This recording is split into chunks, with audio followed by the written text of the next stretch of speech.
Hi, everyone. My name is Bruce Firestone. I'm a real estate broker with Century 21 Explorer Realty, Inc., and I'm also the founder of the Ottawa Senators, as well as a real estate investment and business coach. And this is my spouse, Dawn McMillan Firestone, who is a life coach. And we're going to talk today about a property that's near and dear to my heart and to Dawn's as well, that is now available for purchase.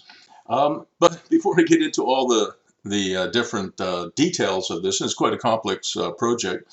Where do I normally start when I'm doing something like this? You start with something called the highest and best use, which is a planning tool that's been in use for, I would think, several hundred years. And that is, can you determine what the highest and best use is for a given property, lot, piece of land, building, or group of buildings? It has to be legally permissible, physically supported, economically feasible, that's important obviously, and maximally productive. In other words, you get a decent return.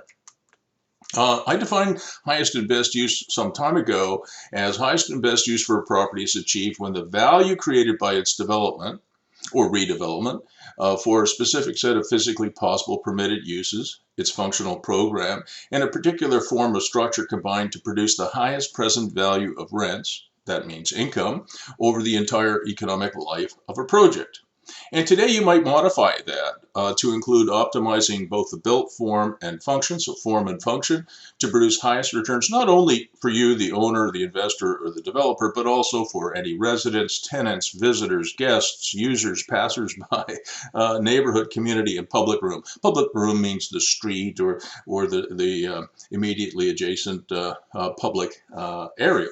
As well as, of course, you're doing the best you can for your city or town. You're trying to be a net positive for that. And you want to give regard to the durability in terms of food and energy production these days, as well as environmental, ecological, and sociological sustainable. So, I mean, we have so many different bottom lines that we have to give due regard to when we're doing urban design and development, in my opinion. So this particular project is in Dunrobin, Ontario, which is a small village. I'm going to talk lots about Dunrobin, which is about 10 minutes north of the Kanata North Business Park. That's where Nokia is and many other technology companies are. So it's within about 10 or 15 minutes of that particular park. This project is called Burning Rock. That's the name I gave it. You can always change the name to something you prefer, but Burning Rock is basically my last name, fire and stone. So that's what I call it. And it's at Dunrobin Lake, which you'll learn more about. Here, in fact, is the original sort of arty plot plan for Dunrobin Lake, where we had a spring-fed sandy bottom lake. And the properties that we're talking about, it's about 8 acres here, just over 8 acres, 8.3 acres here, where there presently is a cabin or a bunkie and a pond. And then there's a heritage barn here, another pond, and it's on about 4 acres. And then there's lake access is being provided for as well. There's an additional parking here. You could launch boats and things from that area. So that's kind of what we're talking about today. This is a barn I actually built, I think, yeah, in the 1990s. And it was used basically as a playpen for my kids. And right next to it is this bunkie that I mentioned, which we call Cabin in the Woods, and there's another pond there. Just going back, you can see the heritage barn is built next to a pond, and the cabin is built next to yet another pond. And this is a sandy bottom lake. It's fed probably by thousands of underground springs. I know there's quite a bit of water transfer. It's very clean water. And here are my two boys when they were younger fishing at the lake with our sailboat. And this is the lake as it looks today. And we had a rope drop for the kids. And the other thing that has happened is obviously as time has gone on, the ecology has changed, and we now have clams in the lake. Clams are just nature's way of purifying water, and the water is very, very, very clean to begin with, but these clams make it even better, I think. So this is what the lake looks like today. It was a sand pit for many years, but now it's a residential subdivision that I did the design for. It's quite beautiful. The lake isn't deep. It's 8 to 10 feet deep, and you'll hear my fish story a little bit later. This is the original, again, arty subdivision plan. We wanted to settle on the land very gently, so we didn't maximize the lots. Maybe we should have from a financial point of view, but we didn't. The lots are, between 2 and I think 5 or even 8 acres. So they're really, really big lots as they go. If you're thinking about, a lot in a subdivision, that could be as small as 35 or 40 feet wide and maybe 100 feet deep, maybe a little bigger than that, 50 by 100, so 5,000 square feet, which is like 1/8 of an acre. And you have here the minimum lot would be many times that size, which is 2 acres, which is about 0.8 of a hectare if you think metric. And the idea was after the sand pit was exhausted that we would do something with the property. And of course we did. We created Dunrobin Lake and the subdivision. This is my daughter, Rachel. This is one of my 3 daughters. I got 5 kids. This is Rachel. She was our model when we did the original subdivision. And you can see waterfront living at your doorstep. We had some very beautiful homes built by Sienna Homes and other builders in there. And it was 10 minutes at that time from Newbridge, Alcatel, and now that's Nokia, and about 30,000 people working in the tech park. I think it's the largest tech park in Canada in terms of employment. So this is what it looked like before any development, and you can see that we excavated sand from this over many, many years, and I'll talk more about it. We left an unexcavated portion called Windward Island, and then here's the pond that we dug here, and we've dug many ponds since then.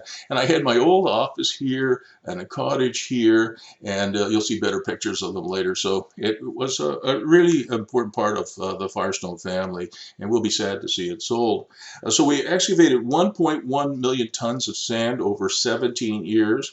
And when you're an entrepreneur like I am, you don't think about how much something costs. You ask yourself, how do I make money with it? And it turned out this sand was excellent for cable laying, footing and foundations, backfill. And then with about 2 years to go, we found out that it qualified for sand trap sand, golf course sand. And instead of selling it for, I think, $1.05 a ton back in the day, the last couple of years we could sell it for, I think, $22 a ton. So, 20 times what we were originally getting for it. But we kind of found that out too late in the process. So we made some money doing it, but it took a long time, 17 years. And this is a secret. So this is an unlisted video that I'm doing, voiceover video. And one of the secrets is how do we get this water? Where does it all come from? And while I'm here on this slide, you can see how many ponds we have dug over the years. This one here on a lot, another one here. This one, of course, the one next to the cabin, another one across the road. But where does the water come from? This is an elevated water table, and it's been a mystery in Dunrobin, the village of Dunrobin, which has been around for at least 150 years. How come, if water runs downhill, how come there's so much water in the area? It turns out, this is my oldest son, Andrew, when he was a boy, I think 10 or 11 at that time. We walked into this area off of Thomas Dolan Parkway years and years ago, to just for the heck of it, to explore in the late part of winter, early spring, when you could still get in there, because in the summertime it's obviously wetlands and it's pretty hard to navigate. And we found out there's this enormous, you can see it here on the aerial photograph, and it is kind of private because we don't want somebody going in there trying to bottle the water. It is enormous artesian well, which means water bubbling up under pressure. And we think it comes from the Carp Ridge, which is about 7 kilometers to the west. Goes through about 7,000 meters of sand and sandstone, and the water quality is unbelievable. It's the best I've ever seen, better than Evian water or anything else you could buy in the store. So thanks, Andrew, for tolerating your old man and helping me out. So the original property, the Firestone family's been involved in Dunrobin since 1956, so quite a long time, but to the locals, we're still new. And so the original ownership, you can see it sort of here in red. And out of that property, what we did was we created the trails of Dunrobin here. There's the wetlands that I talked about and the artesian well here, and of course Dunrobin Lake and all the different ponds that you can see, including this one across the street and one huge one up here. So we've been involved in the area for quite some time. So what are some of the projects that we've done? I mentioned the Trails of Dunrobin, which was a nice subdivision, modestly priced homes. We did Kennedy Meadows across the street here, which became a number of different lots. Also, it became Blue Heron Storage, which is a mini storage company. It's now called Blue Moon Storage. We have 2 commercial lots here that are still not developed. What else do we do here? Oh, we built the Dunrobin Village Plaza here. We built a few homes in Casey Creek as well. And just so you know, I had nothing to do with it. There's a rec center here, baseball diamond and soccer pitches there. So it's quite a nice little community. Oh, and here's another pond I dug. This pond I dug next to Blue Heron Storage because I needed it for fire protection. When you do commercial projects, you have to have fire protection. In the rural areas, you generally don't have piped water and piped sewer. You have well and septic. And so if you're going to fight fire, obviously the fire trucks show up when they have a tanker. And if they can't put the fire out with one tanker, then of course your place is going to burn down, whether it's a house or not. So when you have a pond like this or the Dunrobin Lake, I do have hydrants there. So I have one here and I have one in Dunrobin Lake, which go underground. So they're underneath the ice in the wintertime. So they still work. They're called dry hydrants. And so you can connect a pumper truck to the dry hydrant and you can fight the fire. So insurance for people in this area and also Dunrobin Lake is a little bit less because of that. You have to know that. I'll go back here and apologize for skipping around. There used to be a store here called Young Husband Store a long time ago now that has been demolished by the city of Ottawa, and the road has been straightened. Unfortunately, what happened was one of my clients who lived at Dunrobin Lake, this was a very dangerous intersection. People were traveling here at tremendous speed. I wanted the city to reduce speed limits to 60 kilometers an hour, which is about, I guess, 30 or 35 miles an hour, and to straighten the road and put signals here. But they didn't do it until, unfortunately, one of my clients, she died in a traffic accident at this intersection. And then the city came along and redesigned this intersection, and they bought this property. I guess they expropriated it from the man who owned it and demolished the property. You can see it was intruding right into the right of way, straightened the road, put in an intersection. So it is now a signalized intersection and slows traffic down, which I think is a good thing. We should build towns and cities and villages for people, not cars. So, folks can just take an extra 30 seconds to get through the village. So this is a little bit closer view of Dunrobin Lake today. So these are all the lots around the lake. Here's the barn, and here's the cabin and the pond that's up for sale now. So there's the pond here that the barn has access to, and a cabin has a pond here. And there is a turning circle here that the city didn't require. So we applied and got the title for that back in this. So it is now over 4 acres. Without that, it would be just under 4 acres, and now it's included in the package. This is the parking area here, and where we're proposing to have lake access for anybody who buys this these 2 parcels. Looking around here, this is Constance Creek. If you put a kayak or canoe in there, you can get it down to the Ottawa River. If you go this way, which is, I guess, kind of, let's see, east, I guess, you can get to the Ottawa River 5 minutes away. There's a boat launch there. And what else? Oh, yes, there's the Bill Mason Environmental Center here, which is absolutely beautiful. You can sort of see that there are pathways here. Here's the West Carleton High School, and there are a number of elementary schools nearby. And as I told you, to this way, so south, is the Kanata North Business Park with its 30,000 tech employees. And not far away, about 5 minutes away, is Constance Lake, which is a bigger lake, and lots of people fly their seaplanes there.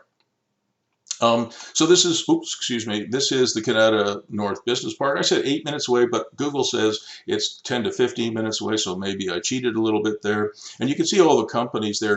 Nokia, I think, might be the biggest, but Amazon is there, Sienna's there, Ford is there now with their cars that drive themselves. BlackBerry is there with QNX, their software. And you can see these are not all the companies that are there, but there's a lot of them. This is the Bill Mason Center. This was Bill himself, who was a wonderful outdoorsman. And it's a place where you can go and you can walk around. You can have meetups. If you're doing a little lecture, I like to lecture, as you probably know. If you followed my career, you can just go there. It's free, and you can have a little meetup if you want and enjoy nature. So this is the plaza that I built in Dunrobin. It was 10,000 square feet. It had the Dunrobin Meat and Grocery here. It had an LCBO, or some people call it, my kids call it the Lickbo, and a beer store and a post office. Unfortunately, in 2018, a tornado came and destroyed this building, so part of my legacy is gone. So you can see what it looked like after the tornado struck the plaza, and today you can see it's a site that has nothing on it. It's vacant, but it is being rebuilt in 2020. So I'm looking forward, and I know other people who have property in Dunrobin are looking forward to the plaza reopening. It was a wonderful opportunity, and you can see there was a Sammy's Pizza here, and there was a patio on the deck. It was a wonderful place for the community. I built it back in the 80s, and it was something I was really fond of, and it was very successful. These are the two girls, women. This is Cindy Del Hunt here on the left and Julie on the right, who opened the Dunrobin Meat and Grocery Store with her dad Charlie a long time ago, and it made these two young women quite wealthy. And I'll tell you, when I built this thing, going back here, when I built this plaza, everybody told me I was crazy because the trails of Dunrobin and Casey Creek and all the other stuff that I did didn't exist at that point. So I actually built the plaza before the residential because I wanted the people who live there to have something close by that they could, they could go to for, barbecue or whatever meat they needed or whatever services. And but what I saw back then was 7,500 vehicles a day going up and down Dunrobin Road. So I thought it was a viable commercial plaza, and it turned out to be a very successful investment. And for these young women now in their middle age, it was a very successful, lifetime for them until, of course, the tornado blew it down. I did find the original plans to the barn that I built in the 90s. You can see it here. It's really big. It's an old Amish style barn. It actually it existed in Kanata. I like reusing buildings, and it existed in Kanata back in the day. And what happened was it was on John Galetta's property, and he was developing it for subdivision, some commercial, and he was going to tear the barn down. And I went to John. I said, John, what's happening? And he said, well, I've hired a couple of contractors. They're going to come and they're going to take the barn down and haul it away and dispose of it for me. And I said, how much are you paying for that? And he said, $3,500. I said, well, how about I do it with a crew and you don't have to pay me anything? He said, really? He thought I was crazy and he wouldn't be the first. And anyway, so he agreed. And so myself and a crew, we went down there, we took it apart, and we rebuilt it on site with a lot of new material, I might add. And you can see it has a loft inside, and it has plenty of room for storage. It has light panels up on the roof, so it allows light in. It has windows, of course, and you can see that it was quite the structure. I think close to 30-foot clear ceiling height and no columns, right? So I'm just going to go through it as quickly as I can. So this is the barn when it was under construction. On this side, you can see the loft. You can see all the new trusses that we put in here. And you can see my kids were enjoying it even before it was finished. And here's just some more. We had parties out there. It's a sandy bottom lake, and there's beautiful things to do. I had my water slide out there and raft, and it was a lot of fun. This is Jessica and Miriam when they were little children, two other daughters. Here's Rachel and Miriam and Jessica swimming, and again the rope drop, I put it in there. So you can see it was a really meaningful and important part of what we do. We don't allow motorboats in there. There are fish, and I told you I would tell you my fish story. So we allow sailboats and canoes and kayaks and paddle boards and things like that, but no motorboats, even including electric motorboats. Anything with a propeller would in fact affect the lake negatively because there are fish there and there's underwater plant growth which adds oxygen, and we don't want that torn up.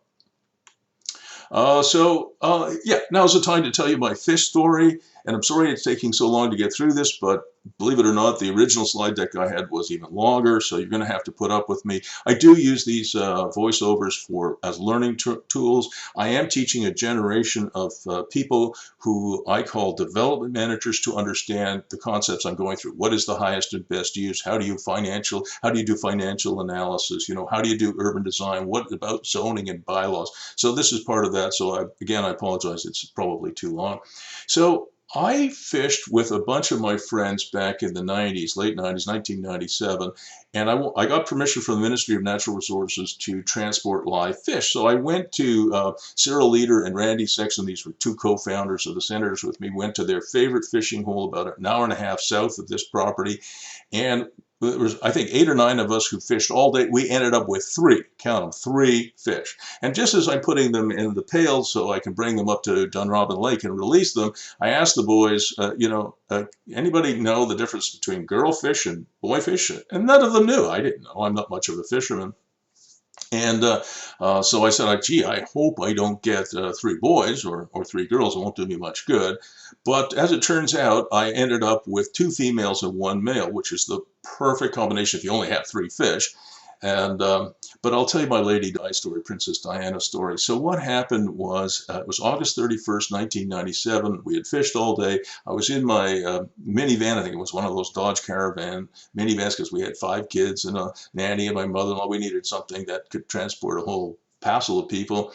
And as I was driving closer to Ottawa, I was listening on a local radio station called CFRA, and I heard something about Diana. Wasn't sure, but there's something going on. And then as I got closer to the lake, it was getting on towards 10 p.m. Eastern time, and I heard, of course, that Princess Di had died. So I stood by the lakeside. There were no houses there, no people there. It was just me and my 3 fish. And before I released them into this boundless new universe for my 3 daunty fish, I said to a little prayer for Diana's soul, and I call them my Lady Di fish. So that's it. And there's a picture of her.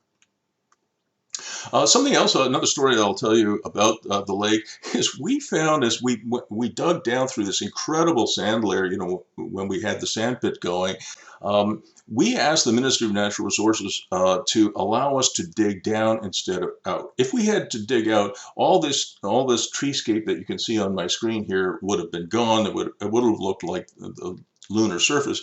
And the Ministry of Natural Resources considers sand an important natural resource. So you are not allowed to release the sand pit license until you have exhausted the resource. And that was about 1.1 million tons. So I asked the ministry, and they agreed. They said, we don't care if you go down or you go out. You have to take out 1.1 million tons. So we did by going down, and that's how we ended up with this incredible lake. But in the middle of this 30, 40, 50-foot layer of sand, we kept coming up from time to time with these huge boulders. And we couldn't figure out how in the world, in this beautiful washed sand, in this layer that's uniformly sandy, how it came to be. And it turns out that they came from the sky.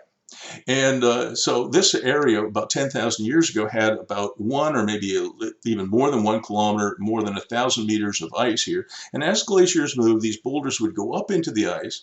Then as the sun warms, for some particular reason, which we don't know why, and the rays of the sun penetrate the glacier, they warm up the earth below, and it melts, the glaciers melt from the bottom up. So there are these enormous underground rivers flowing in this area in Ottawa, Canada's capital city, from the northwest to the southeast. And as the ice would melt and you get up maybe 500 meters, there'd be some of these boulders wedged into these huge glaciers, and they would come loose. They would descend at an incredible speed, 500 meters, and they would impact in this liquidly mixture of sand and water and bury themselves. And 10,000 years later, we dug them up, and you can see them on Windward Island. That's where we put them. All right, so let's turn to zoning. Again, a development manager needs to know something about zoning.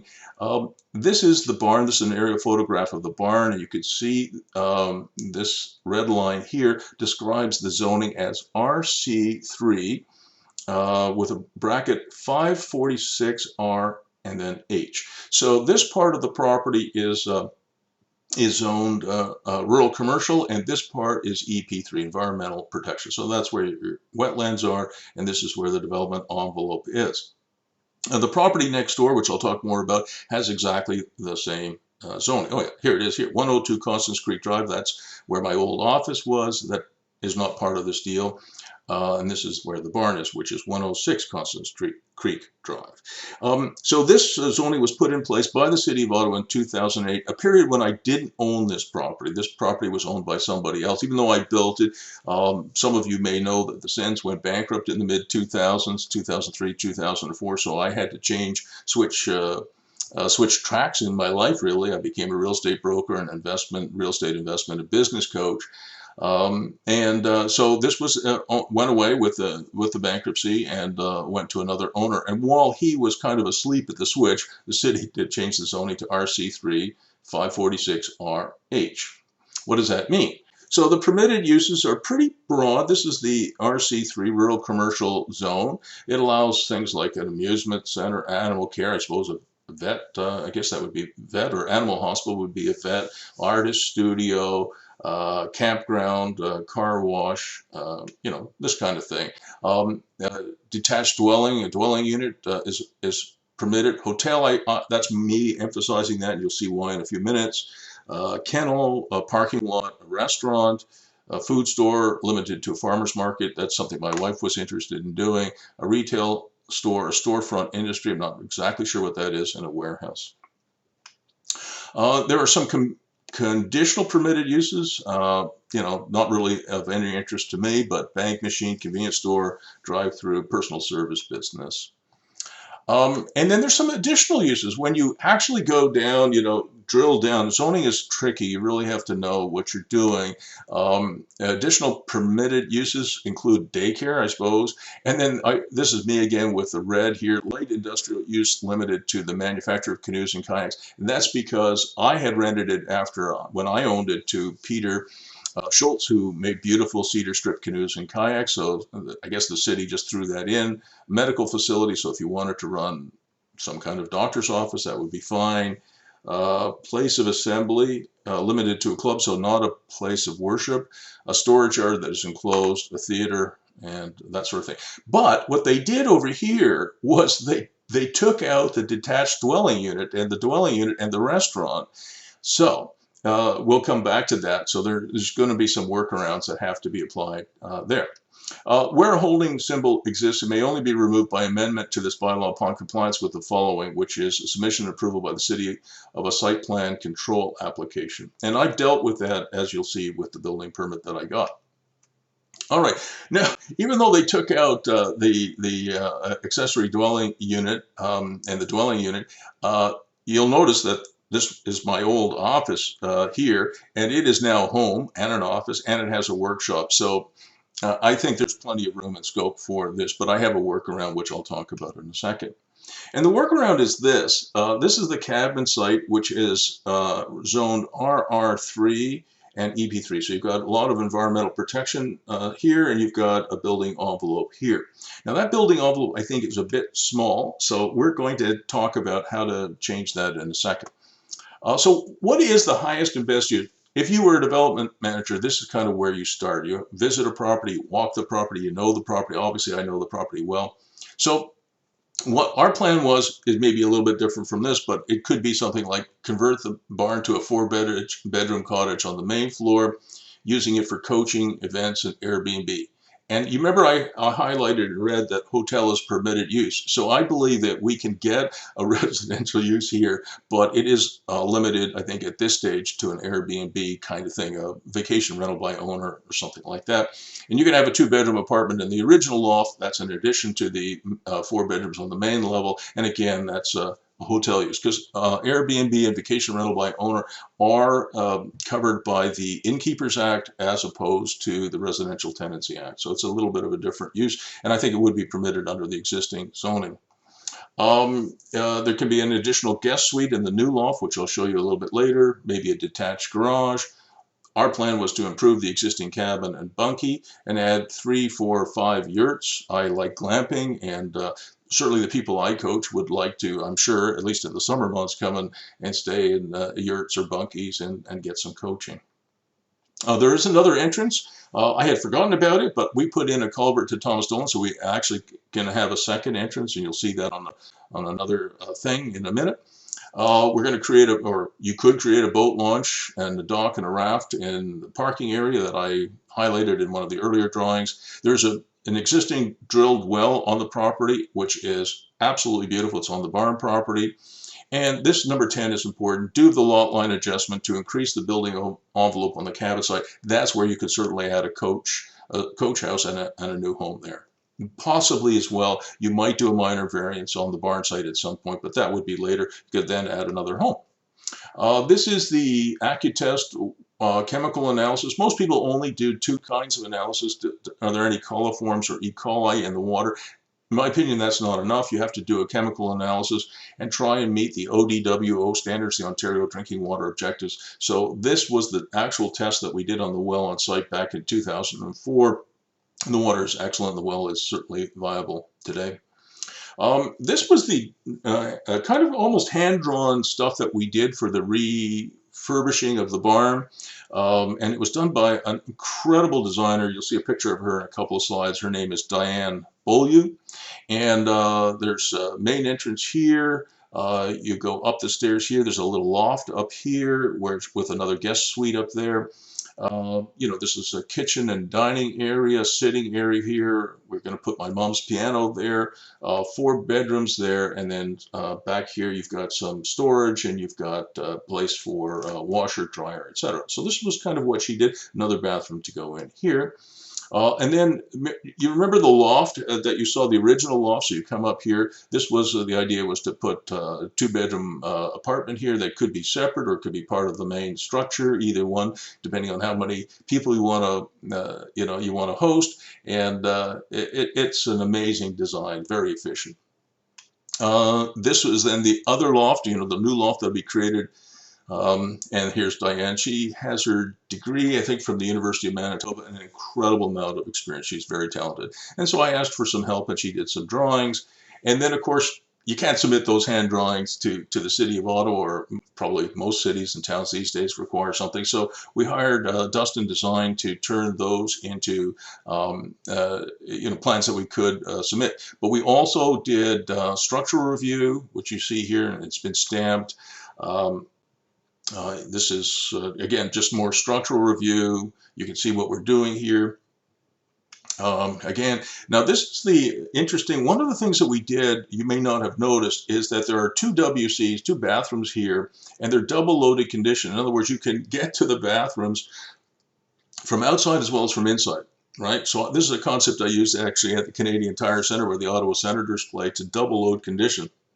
So if you have visitors staying in the yurts or the bunkie, they can actually get to the shower and they can get to the bathrooms from the outside without having to come inside. So that's kind of the thing that I did. And I think this kind of shows some more of the detail. Again, more of the structural review, and it's been approved by the City of Ottawa. You can see their stamp on there. We have our building permit here, and I'm just going to go through it. So we do have a full electrical and mechanical plan as well. And if you change what you're going to do with it, obviously these plans might change, but we did it very effectively and efficiently with a wonderful team of engineers. And again, you can just see more detail here. And then these plans were not given to the City of Ottawa because this would be phase 2. This is the full development. We weren't ready to, we were going to do it in 2 phases. You may decide to do it in 2 phases or 1, and it may be a different plan. Everybody has their own ideas. Yeah, and here's the loft apartment, and then the other new loft over here, the guest suite. So this is the site plan here. So this is the barn site plan. So there's the existing barn, and the idea was to put the septic bed here and maybe a new house here, and then a new driveway from Thomas Dolan. But as I said, we actually found out that there was over here an existing culvert that we put in many, many years ago that I had forgotten about, so the driveway would actually come in this way. This is one of my friends who's helped me with the septic application. We did put, unfortunately, the other owner that owned this building for a while, he had some difficulties, and hydro was disconnected for some reason. We have reconnected that, and you cannot imagine what a mess it was, but this is what it looks like today. I didn't show you pictures of what it looked like after we got it back. But it was really, really bad. And something else I wanted to mention is that we do have about 3,000 or 4,000 square feet of 3/4 inch or 1 inch white pine floorboards. It's not really included in the deal. We'd like to keep it, but it is available, and I should let you know that it's a beautiful wood flooring that we have. This is the septic permit, which was approved, and it isn't installed yet, but it is approved. There's a pump here, and the septic field would go here. This is just the Ottawa septic system that has stamped it. And this is another, I don't know why, but we actually had 2 had to have 2 permits for the 1 septic system, so we got both. Now this is a little bit more complicated. What I would like to do, or what I would recommend you do, is you do a lot line adjustment. It's not a severance. It's very simple. It's just a lot line adjustment. And so what does that mean? It means basically that the existing lot line goes like this. So you've got the cabin over here and the barn over here. What we'd like to do is like to apply to the committee of adjustment to move the lot line here so that we get a bigger envelope, building envelope here. So that's where our house could go, because this is zoned RR3. So we think that that'll work. And so maybe this is the highest and best use, but you may change it. The barn is here, maybe a detached garage here, a house here, a coach house, the septic field here, maybe someday another house here. I'm not sure about that.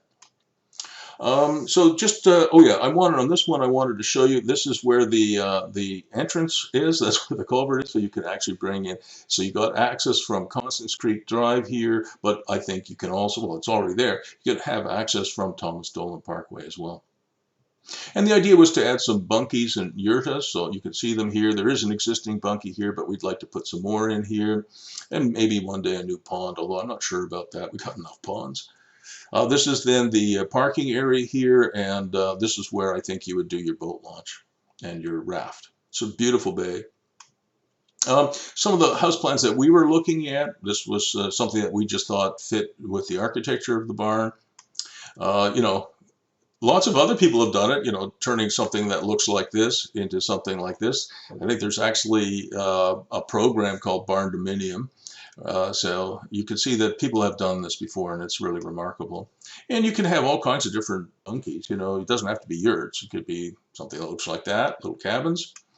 A lot of people are doing glamping, glamorous camping, so that they have tents that look like this, but I prefer these. These are yurts, and it's done by a company called Yurta, yurta.ca, which is owned in part by Anissa Zato, a former student of mine. She's an architect, and she now makes, with her company, Yurta, these wonderful yurts, good down to -40. You can put a wood stove in there, or propane fuel stove. There is natural gas here, so I would probably put a natural gas stove in it, a little safer, I think. And they go down to -40, and they are insulated, so even in summertime they're quite cool. And they have a little pop top here, so you can open it up if it gets warm in the summer, and of course so you close it in the wintertime and heat the thing. We really wanted this place to be a fun place, so I love outdoor games, you know, outdoor ping pong, maybe a pickleball court, which is wiffle ball. Maybe something, you know, outdoor TV. You can get TVs now that you can see in full sun. Kayaks are hugely popular, so obviously that's something you can do in the lake. Paddle boarding is also something. And you've got so much sand, you could do a beach volleyball court, no problem at all. So people are going to ask why Dawn and I are selling. There's a few reasons. This is kind of a reluctant thing for me, but I'm getting closer to 70. I work 365 days a year, certainly have since the days the Sens went bankrupt in the mid-2000s. And also my kids now, I have kids living in Toronto. You can see that here, Calgary, and Canberra in Australia. And I'd like to see more of my kids and my grandchildren, and my wife has asked me not to work as I get closer to 70 every day of the year. Yeah, so no more 24/7, 365. She put her foot down, and the other factor too is we must be the only people in the world who have property in Arlington Woods, which is south of Dunrobin, and in Dunrobin, both of which got horribly attacked by tornadoes, and our house in Arlington Woods also was struck by the tornado, and there's significant costs that we're incurring as we fix it up. This is what the community looked like before the tornado, and this is what it looks like now. These are beautiful white pines. So when that 3,000 or 4,000 square feet of white pine floorboards, that actually came from the wood that was the trees that were, I think we had 1,800-foot white pines on our property that all have come down. Okay, so let's look at this. What is the total acreage? The barn, including the turning circle, is about 4 acres. The cabin is about 8.2 acres. The access that we're going to provide to Dunrobin Lake and some additional parking is about a third of an acre. That's very approximate, by the way. So it's about 12.5 acres available. The barn is quite big, the existing barn. It's 89 feet 8 inches by 36 feet, including the lean-to. So it's about 3,200 square feet. The loft, the existing loft, is another 792. The new loft, if it's built, is 551. So the total would be over 4,500 square feet of usable space. The cabin is just a bunkie. It's 12 by 16. So we have 4 bunks in there. And the new yurtas, we like, from Manisa, we like the yurtas that are 21 feet in diameter. Beautiful, very tall, 7 feet at the outside, and then goes to about 12 feet at the top. And they're quite big, almost 350 square feet each, and we were going to buy 4 or 5 of those. This is what we're asking for it, which I think is fair. I said here for the cabin, the appraised value was 185. In actual fact, it's 180,000 in, I think, 2016 or 2017. So I increased it $5,000. So it's a little bit above the last appraisal, but that was done a few years ago. I priced the barn at $495,500, which is basically our cost. I don't think it's $1 more or $1 less than our cost. So $680,500 for the 2, and that would include HST. I'm pretty sure of that because these are existing buildings, so I think it includes a HST. Although because this has got a commercial zoning on the barn, we'd have to check that. So if you're registered for HST, you can self-declare and not pay it if you're a registrant like I am, but we need to check this. But I think it's $680,500 including HST, but again, I have to check that, or you have to check it. I did a few comparables. There's probably the most beautiful lot here. It says it's 8 acres, something like that. Yeah, it says 8.14 acres. I didn't know it was that big. It's at the far end of the lake. Has its own private pond, and it was for sale. I couldn't believe the price they're asking just for their lot. It was $429. It didn't sell, that expired, but they were asking that. So I put that in there. I put a picture of the Ottawa River boat launch, which is 5 minutes away. So you've got a sense that if you have a motorboat you want to launch, you can do that on the Ottawa River. And you can see it's literally 5 minutes. So here's the barn here, Dunrobin Lake, and you go down here to the Ottawa River, 5 minutes away. What else is close by? The Eagle Creek Golf Course, which I think is probably the most beautiful golf course in the area, certainly one of them. It's 9 minutes away. And I mentioned that I can get to Nokia in about 10 minutes, but Google says 14, so take your pick. What else is there? Oh, here's the Constance Lake water dome, which is where you can put your float plane in if you want and take off with it. It's 6 minutes from Dunrobin Lake. You can see here Constance Lake Lodge, fish and fly in, seaplane base, and there's lots of seaplanes that take off in the summertime there. And there's a little restaurant down there as well. I did another sale on Constance Lake. I can't show all the details because it hasn't closed yet, but it's still conditional. I think it'll close soon. It's a 15-acre lot. It doesn't actually have frontage on Constance Lake, but we sold it for a good price, $235,000. But it does have access over this easement here, so you can actually get to the water. So it does have access to the water. So it sold, and hopefully when it closes, I can disclose all the details on that. Here's another one. Oh, this was Fred Zlepnik. I helped him with Dunrobin Springs, which was kind of Dunrobin Lake Phase 2, so just to the north. A bunch more lots in here. And he has a beautiful, beautiful lot with its own big pond. And he had it listed for sale in 2014 for $600,000. Again, it didn't sell. It was canceled or expired. Here's a lot on Blackberry Way, so in Dunrobin Springs, again, north of the lake, and it's sold in 2015 for $160,000. It's not waterfront, but it's still a very nice lot, and it's 2 acres. So you get a sense of what's possible. You can build both a house and a coach house in rural Ottawa as long as your property is 2 acres or more. And this is so close to 2 acres that I do think you could probably get away with having a house and a coach house there. And if you couldn't, you could go to the committee of adjustment and get a minor variance. Here's another one just to show you that some of the houses there are being sold at a fairly high price. This is February 2017, so 3 years ago, I guess. and it sold for 1.18 million. Very nice house. Here's the appraisal that was done by Affiliated, and the value's in here somewhere. I know it's 180,000. Yeah, there it is. So it's $180,000, and the date is in here. Yeah, so it was 2018. So a couple of years ago, and so pretty close to what we're asking for it. People always ask what the property taxes are. I'm pretty good at keeping them down. So for the barn, it's about $1,600 a year. For the cabin, it's $618 a year, so not very much, which is a good thing. I did some analysis if we had kept it, what the cap rate would have been for us. Phase one would have been around 8.5%. Your project will be different, so you have to do your own numbers.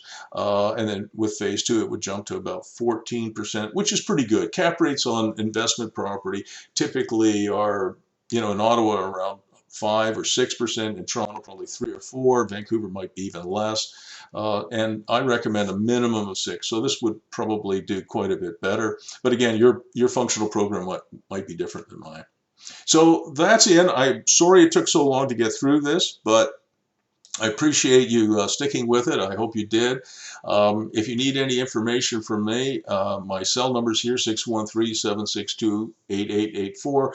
I'm always on my email, bruce.firestone@century21.ca, and I do real estate investment and business coaching that'll help you provide for yourself and your family for 3 years. And again, thanks for sticking with me.